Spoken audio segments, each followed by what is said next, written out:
Hello students. तो चलिए मैं फिर से आ गया हूँ एंड ये वीडियो जो है स्पेशली ऑप्टिकल इंस्ट्रूमेंट पर बेस्ड ऑन है। तो जो बच्चे नए हैं और वैसे स्टूडेंट्स जो कि प्रीवियस वीडियो नहीं देखे हैं तो आई टैब पे जा करके देख सकते हो, या फिर आप द साइंस विजन चैनल में प्लेलिस्ट को एक्सेस कर सकते हो। और फिजिक्स सीबीएसई टर्म 2 का जो है प्रिपरेशन चल रहा है, तो प्लेलिस्ट में जा करके आप एक्सेस कर लीजिए। और वहाँ पर ऑप्टिक्स के मैंने बहुत ही बेहतरीन कंटेंट अपलोड किए हैं जो कि बहुत ही इम्पोर्टेंट्स हैं एग्ज़ाम के पॉइंट ऑफ व्यू से, या फिर आप कह लो ऑप्टिक्स में जो भी इंटरेस्टिंग टॉपिक है अगर आप पढ़ना चाहते हैं तो ये सारे टॉपिक्स आपको पढ़ने ही पड़ते हैं। तो ये सब बहुत ही इम्पोर्टेंट टॉपिक होते हैं, तो आप वो पढ़ सकते हो और अच्छे से समझ में आ जाएगी आपको।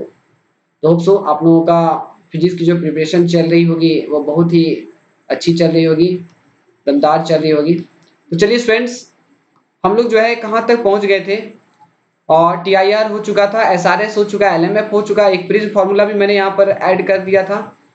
एंड ऑप्टिकल इंस्ट्रूमेंट ये 5th वीडियोज है। तो ऑप्टिकल इंस्ट्रूमेंट में बात करेंगे एज माइक्रोस्कोप के about. Okay students, optical instrument में बात करने वाले हैं हम लोग माइक्रोस्कोप के अबाउट। तो चलिए, माइक्रोस्कोप में मैंने बताया था ऑप्टिकल इंस्ट्रूमेंट है एक तरह का, जो कि दो तरह के माइक्रोस्कोप होते हैं, एक सिंपल माइक्रोस्कोप होता है, दूसरा सेकेंड कंपाउंड माइक्रोस्कोप होता है। अनदर ऑप्टिकल इंस्ट्रूमेंट स्टडी करने हैं हमें टेलीस्कोप, जो कि रिफ्रैक्टिंग एंड रिफ्लेक्टिंग टाइप होंगे।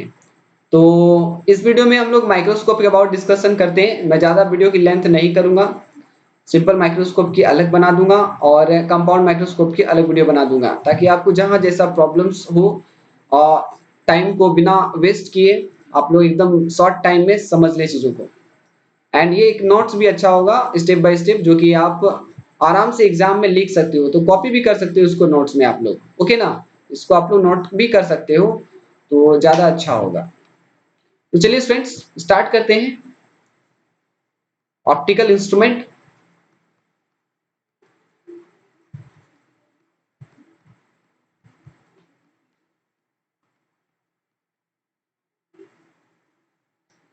ऑप्टिकल इंस्ट्रूमेंट में सबसे पहले मैं माइक्रोस्कोप में जा रहा हूं और मैं माइक्रोस्कोप के अंदर सिंपल माइक्रोस्कोप के अबाउट डिस्कस कर रहा हूं। Okay students, simple microscope. तो सबसे पहले इसका डेफिनेशन देखते हैं। डेफिनेशन क्या है? It is an optical device बोल सकते हो या इंस्ट्रूमेंट, जो भी कह लो। जनरली एक कन्वर्जिंग लेंस है, मैं लिख भी देता हूं, यानी कि कन्वेक्स लेंस। कन्वर्जिंग लेंस क्या होते हैं स्टूडेंट्स? कन्वेक्स लेंस होते हैं converging lens, which is used to see very small object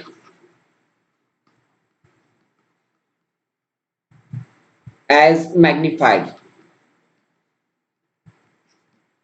okay, तो ये डेफिनेशन है। It is an optical device which is used to see very small object as magnified. प्राय converging lens या फिर magnifying glass को ही simple microscope कह सकते हैं आप स्टूडेंट्स। सिंपल माइक्रोस्कोप जो है वो आपका इंस्ट्रूमेंट बॉक्स में आता था ना, मैग्नीफाइंग ग्लास अच्छे वाले महंगे वाले जो लेते हैं हम लोग इंस्ट्रूमेंट बॉक्स, बचपन में याद कीजिए, तो उस समय मैग्नीफाइंग ग्लास होते थे। या हम लोग बचपन में बहुत सारे गेम खेले होंगे, और जैसे कि सनलाइट को लेकर के मैग्नीफाइंग ग्लास में इंसिडेंट कराते थे एंड वहां से पॉइंट फोकस बनाते थे हम लोग। एंड कोई पेपर वगैरह को हम लोग बर्न कराते थे, जलाते थे, या माचिस स्टिक को हम लोग जो है बर्न कराते थे, राइट। तो वही चीजें हैं। Simple microscope generally converging lens ही होते हैं, मैग्नीफाइंग ग्लास उसी का नाम है सिंपल माइक्रोस्कोप। या फिर इसको आप ये भी बोल सकते हैं, जैसे कि गोल्ड मैन वगैरह जो होते हैं वो गोल्ड की प्योरिटी को चेक करने के लिए मैग्नीफाइंग ग्लास का यूज करते हैं। लैब में भी हम लोग बहुत सारी चीजें जो कि स्मॉलेस्ट प्रिंटेड हैं उनको भी लार्ज मैग्नीफाइड फॉर्म में देखने के लिए, सी करने के लिए हम लोग यूज करते हैं आपका converging lens which is known as simple microscope. तो स्टूडेंट्स, इसमें जो है सिंपल माइक्रोस्कोप का प्रिंसिपल क्या है, आइए देखते हैं हम लोग। कंस्ट्रक्शन बड़ा ही आसान है, बस एक लेंस होते हैं, कन्वर्जिंग लेंस ही सिंपली आपका जा करके और सिंपल माइक्रोस्कोप हो जाता है। तो it is based on the fact that simple microscope के जो प्रिंसिपल है वो लिख रहा हूं। इसमें आपको क्वेश्चन आता है क्या कि define simple microscope, write the principle working and calculate the magnifying power और angular magnification of simple microscope.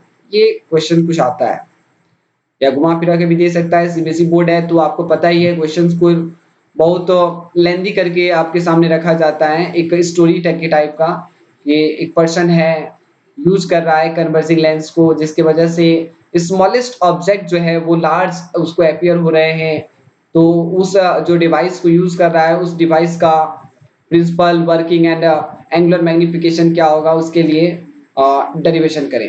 ये सारी चीजें दे देती है स्टोरी में। तो समझिएगा, it is based on the fact that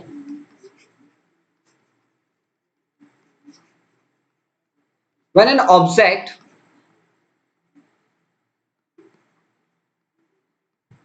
is placed between optical center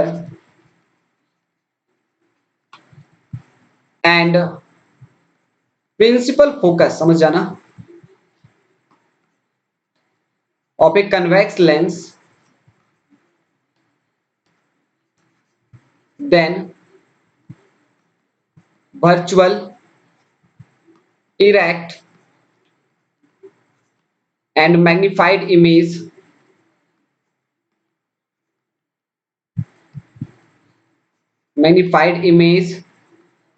is formed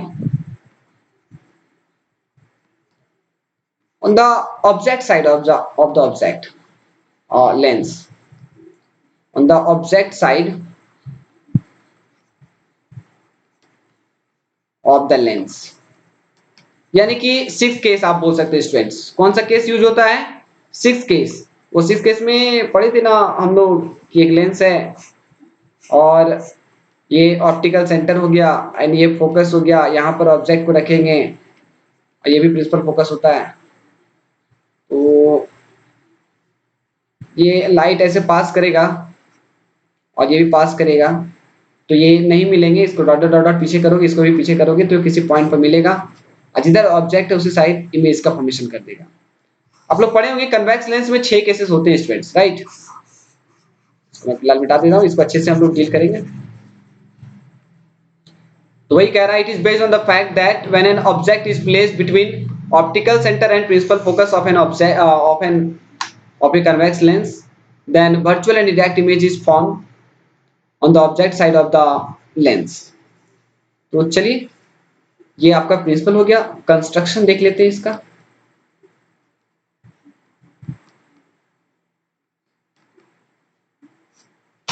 construction में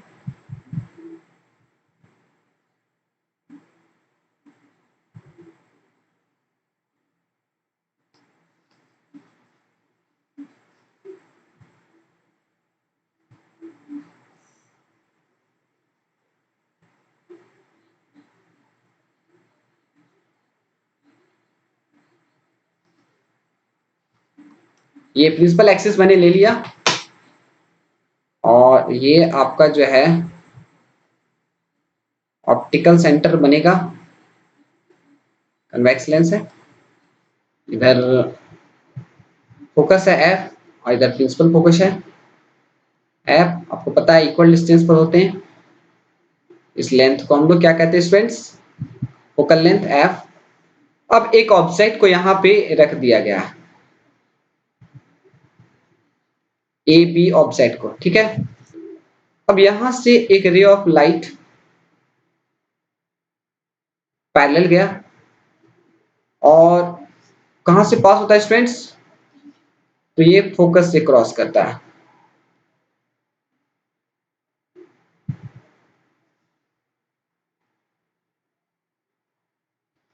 ठीक है।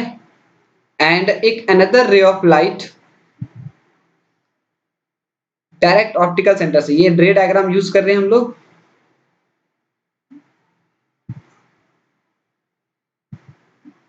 ठीक है, तो ये पास हुआ। तो आप देखोगे स्टूडेंट्स कि ये दोनों रे ऑफ लाइट के बीच में जो डिस्टेंस है ना, ये इंक्रीज करते जा रहे हैं, देख रहे हो। तो ये रियल में मिलने वाले नहीं है, ये रे ऑफ लाइट रियल में अपीयर होने वाले मिलने वाले नहीं है, ये अपीयर होंगे मिलते हुए। तो इसको हम लोग बैक साइड प्रोसीड कर देंगे।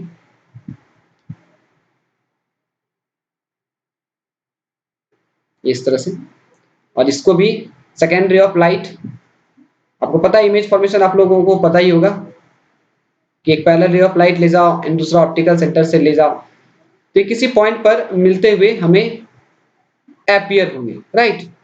जिस भी पॉइंट पर मिल रहा है वहां से हम लोग एक ऑब्जेक्ट का जो इमेज है वो ले लेंगे, जो कि मेरा ए डैश बी डैश इमेज का फॉर्मेशन कर रहा है, ए डैश एंड बी डैश।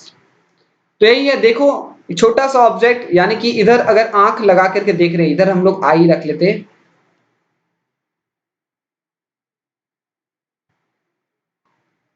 तो लाइट हमारी आंखों में जब पड़ रही है स्टूडेंट्स, तो इस ऑब्जेक्ट का नीट एंड क्लीन इमेज हमें अपीयर हो रहा है ए डैश बी डैश में, राइट।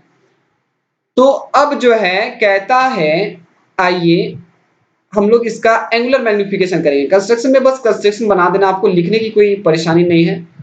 हम लोग इसका एंगुलर मैग्निफिकेशन की बात करेंगे। क्या बात करेंगे स्टूडेंट्स? एंगुलर मैग्निफिकेशन,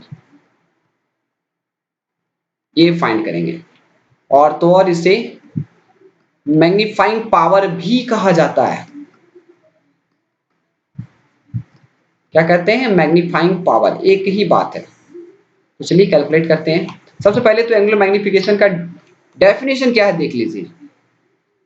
इसमें होता है क्या, यह एक तरह का रेशियो है स्टूडेंट। जैसे कि हम लोग लीनियर मैग्निफिकेशन पढ़े, height of the image to the height of object, या फिर image distance to the object distance की जो रेशियो होती है उसे मैग्नीफाइंग लीनियर मैग्निफिकेशन कहते हैं।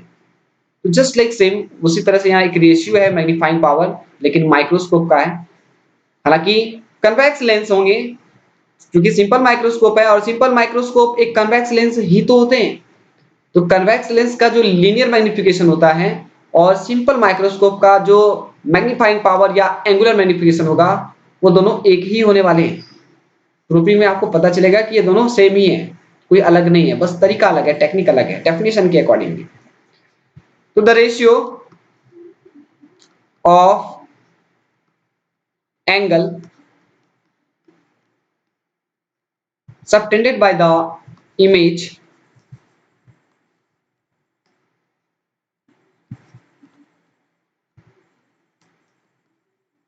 subtended by the image at the eye to the angle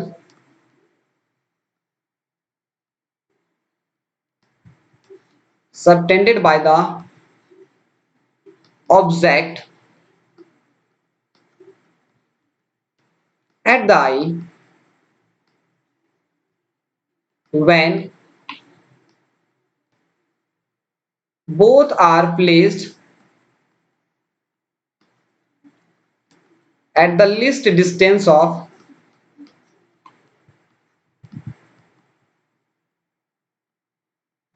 distinct vision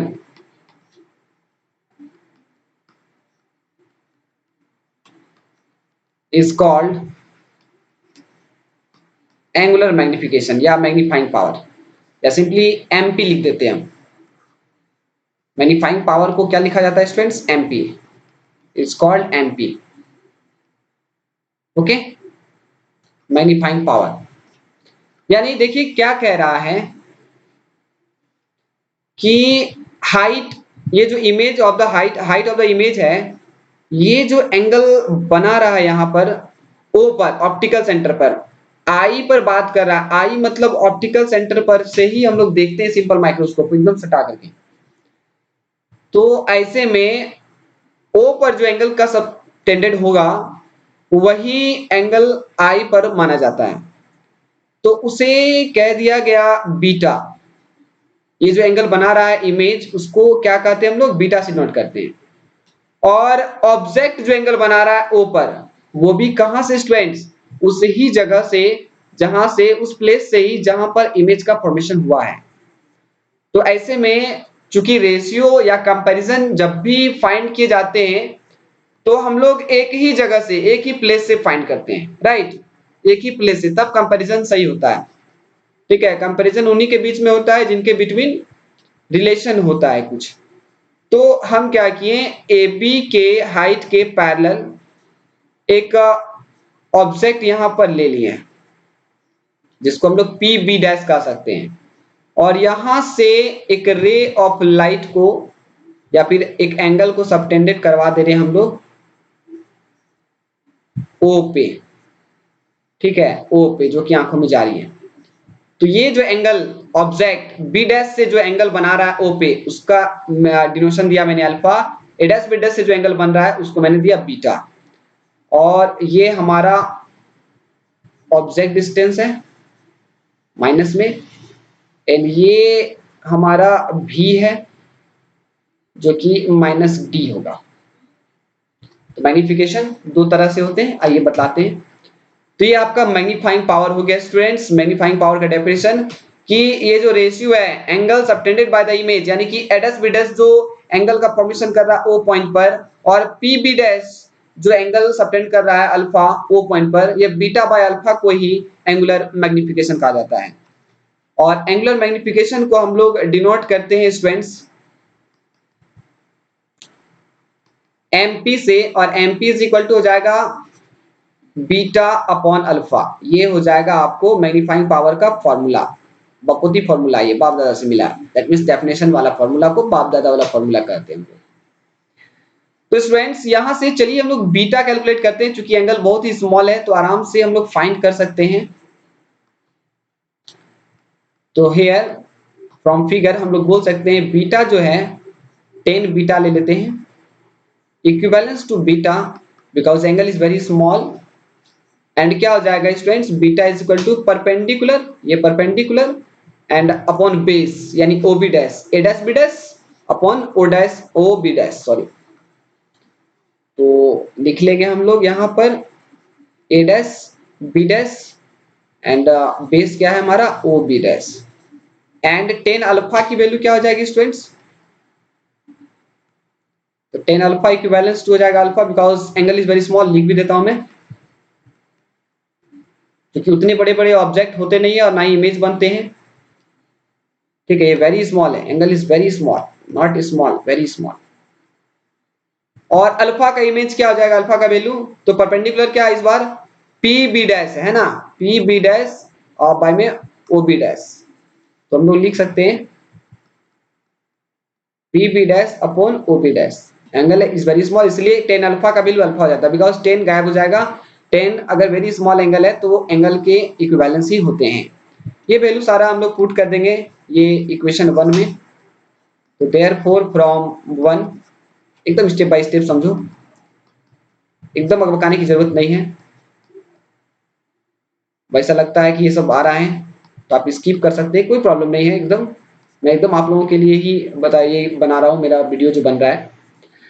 तो बीटा ये a dash B dash upon O B dash and alpha, beta by alpha होगा, तो अल्फा के न्यूमरेटर डिनोमिनेटर को change कर लेता हूं मैं। तो O B dash and by में क्या हो जाएगा स्टूडेंट्स, पी बी डैश।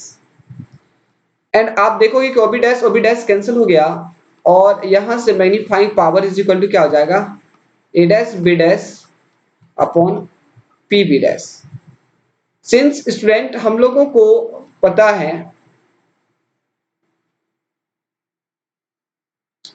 हम लोगों को पता है स्टूडेंट्स कि पी बी डैश की जो हाइट है,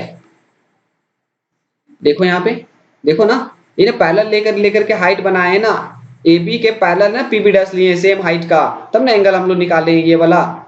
ठीक है, तो ए बी और पी बी डैश दोनों क्या है, सिमिलर है। तो p B dash is equal to a b हो जाएगा, and therefore magnifying power is equal to क्या हो जाएगा, a dash B dash upon a b. और ये तो आपको पता है क्या होता है, linear magnification, height of the image to the height of the object. ये ना height of the A dash B dash क्या, हाइट ऑफ द इमेज, और ए बी क्या है, हाइट ऑफ द ऑब्जेक्ट। तो height of image to the height of object के ratio को क्या कहते हैं हम लोग स्टूडेंट्स? मैग्निफिकेशन भी कहते हैं, लीनियर मैग्निफिकेशन भी, और वो एंगुलर मैग्निफिकेशन के इक्वल भी आ जाता है, जैसा कि मैंने कुछ देर पहले कहा ही था। ओके, अब जो है ये मैग्निफिकेशन निकल गया, एंड अगर ये होता है ऑल्सो तो हम लोग क्या लिख सकते हैं स्टूडेंट्स कि magnifying power is equal to M है तो minus V upon minus U हो जाएगा। And since V is equal to क्या है, या फिर माइनस भी माइनस यू बोलो या तो फिर भी अपॉन यू ही बोलो, साइन कन्वेंशन हम लोग यूज कर लेंगे बाद में, यहां कर लेते हैं। Since V is equal to क्या है, तो जो इमेज बना है वो भी इक्वल टू माइनस डी पर बना है, देख लो। एंड यू आप देख रहे हैं ऑब्जेक्ट डिस्टेंस है हमारा, तो हम लोग यहां पर ले लेते हैं V is equal to minus D and U is equal to minus U हो जाएगा। Therefore magnification power is equal to क्या लिख सकते हैं हम लोग, minus D upon minus U, right. ठीक है, ये दिख रहा है, ये क्या हो जाएगा स्टूडेंट्स, देख लें आप, minus D upon minus you यहां पर लिखा गया है, ठीक है ना। तो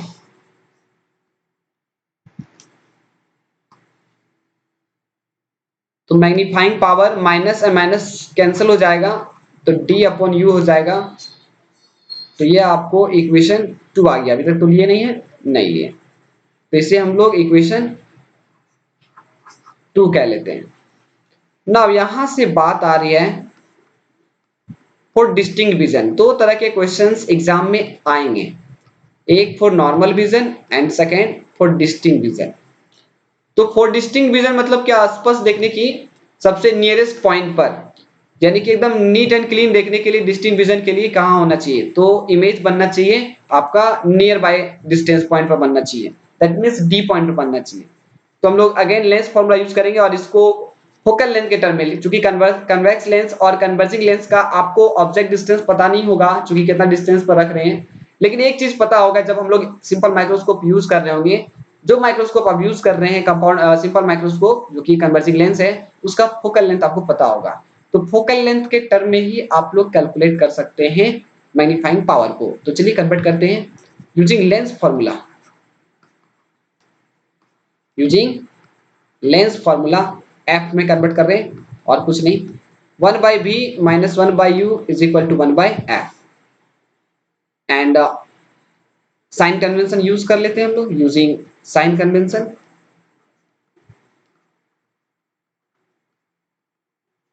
तो v इज इक्वल टू हो जाएगा minus D and u minus U है, f कन्वेक्स लेंस का f ही रहेगा, कोई इसमें प्रॉब्लम नहीं है।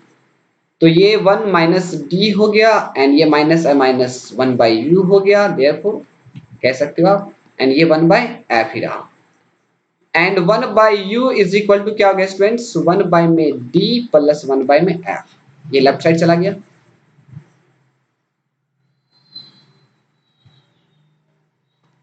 तो both side multiplying by d, multiplying by d, तो क्या हो जाएगा students, d upon u is equal to d upon d plus d upon f, ये कैंसिल हो गया, तो d upon u is equal to आ गया 1 प्लस डी बाय एफ। चूंकि मेरा इक्वेशन 2 में डी बाई यू था इसलिए मैंने डी से मल्टीप्लाई कर दिया, बोथ साइड लिख सकते हैं आप। तो फ्रॉम टू डिस्टिंक्ट विजन का फॉर्मूला आपके स्क्रीन पर आ चुका है, डी बाई यू के जगह में 1 plus D by F place कर देते हैं हम लोग, तो ये आपको डिस्टिंक्ट विजन का मैग्निफिकेशन निकल गया, ठीक है। अब इसी में आपको नॉर्मल विजन दिया जा सकता है, ये मेरा डिस्टिंक्ट विजन के लिए था। Now for normal vision, normal vision मतलब रिलैक्स आई, और इसमें क्या था, स्ट्रेंड आई होते हैं। डिस्टिंक्ट विजन में नजदीक जब देखते हैं तो उस समय पावर ज्यादा होता है, हमारी आंखों में ज्यादा करना पड़ता है, लेकिन जब हम लोग इन्फिनिटी देखते हैं, इन्फिनिटी में चूंकि इमेज का फॉर्मेशन होता है तो हम लोग बहुत ही इजी वे में देखते हैं, आंखों में कोई स्ट्रेस नहीं होती है, तो फॉर रिलैक्स्ड आई बोल सकते हैं या फिर आप इसको नॉर्मल विजन बोलो। याद रखना क्वेश्चन में रिलैक्स्ड आई का भी यूज कर सकता है, तो वहां पे ध्यान देना फॉर नॉर्मल विजन के लिए, ठीक है। अगर लेंस फॉर्मूला आप लगाते 1 by B minus 1 by you is equal to 1 by f, तो using sign convention v is equal to minus infinity हो जाएगा, u आपका माइनस u हो जाएगा एंड f ही रहेगा। तो v के जगह में हम लोग यूज कर लेते हैं therefore minus infinity and minus 1 by U के जगह में रखे माइनस यू, तो माइनस माइनस हो गया plus U and 1 upon F, तो 1 बाई इन्फिनिटी हो गया 0 and 1 by you is equal to 1 by F. ये बहुत सिंपल चीज है। दैट मीन्स ऑब्जेक्ट को कन्वेक्स लेंस के फ्रंट में कहां पे प्लेस करोगे ताकि उसका इमेज जो है इन्फिनिटी पर बने। सिंपल सी बात है, ऑब्जेक्ट को हम लोग फोकस पर रखेंगे, तो एफ पर रखोगे फोकल लेंथ पर, तो इमेज कहां बनेगा इन्फिनिटी पर। तो ये आपको this implies that u is equal to क्या दे दिया, f दे दिया। तो therefore from two magnifying power का फॉर्मूला मेरे पास है, देखिए यहाँ पे इक्वेशन 2 मेरा क्या है देख लीजिए, d बाई यू है, तो u के जगह में मैं क्या रख दूं, f रख देता हूं। तो magnifying power is equal to क्या हो जाएगा स्टूडेंट्स, d अपॉन f। यानी कि आपको नॉर्मल विजन में d अपॉन f होता है और डिस्टिंक्ट विजन में 1 प्लस d अपॉन f होता है। यानी कि आप देख सकते हैं कि डिस्टिंक्ट विजन में पावर ज्यादा होगा और नॉर्मल विजन में पावर 1 कम होता है, 1 कम होता है, 1 ही कम होगा एग्जैक्टली।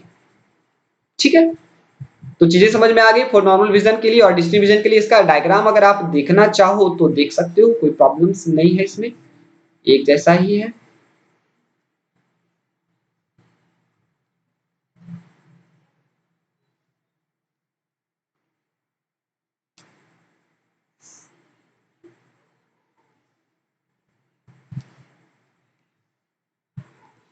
ये लीजिए, ये यहाँ पर फोकस होगा और यहाँ पे आपका प्रिंसिपल फोकस होगा। ऑब्जेक्ट को एग्जैक्टली रखा गया फोकस पे, तो एक रे ऑफ लाइट आया पैरेलल और वो कहाँ से गया, तो प्रिंसिपल फोकस से पास हो गया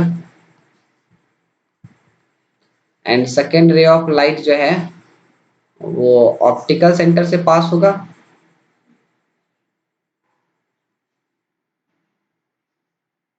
तो ऐसे में आप देख सकोगे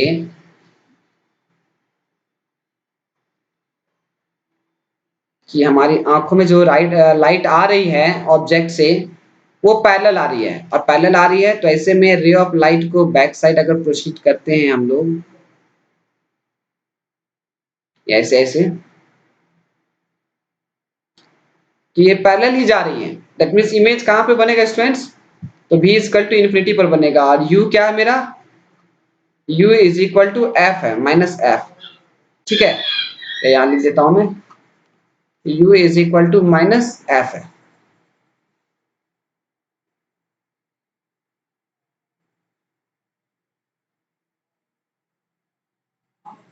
ओके, तो यही डायग्राम यूज होता है हमारा जाकर के नॉर्मल विजन के लिए। तो समझ में आ गया।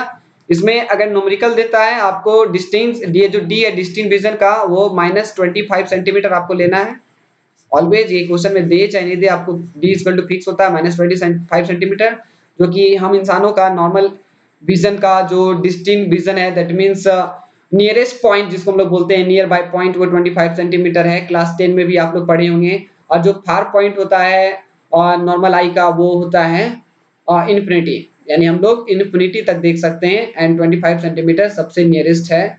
तो वहां तक विदाउट मतलब आंखों में विदाउट एनी स्ट्रेस हम लोग उस ऑब्जेक्ट को इजिली अपियर करवा सकते हैं आई पे। ठीक है, तो ये सिचुएशन होते हैं। मैग्नीफाइंग पावर भी फाइंड हो गया आपका नॉर्मल विजन और डिस्टिंक्ट विजन का। नेक्स्ट वीडियो में लेकर के आ रहा हूँ कंपाउंड माइक्रोस्कोप पे, तो ये वीडियो देखने के बाद आप कंपाउंड माइक्रोस्कोप को देख लीजिए, अच्छे से समझ में आएगा आपको। ठीक है, चलिए ठीक है।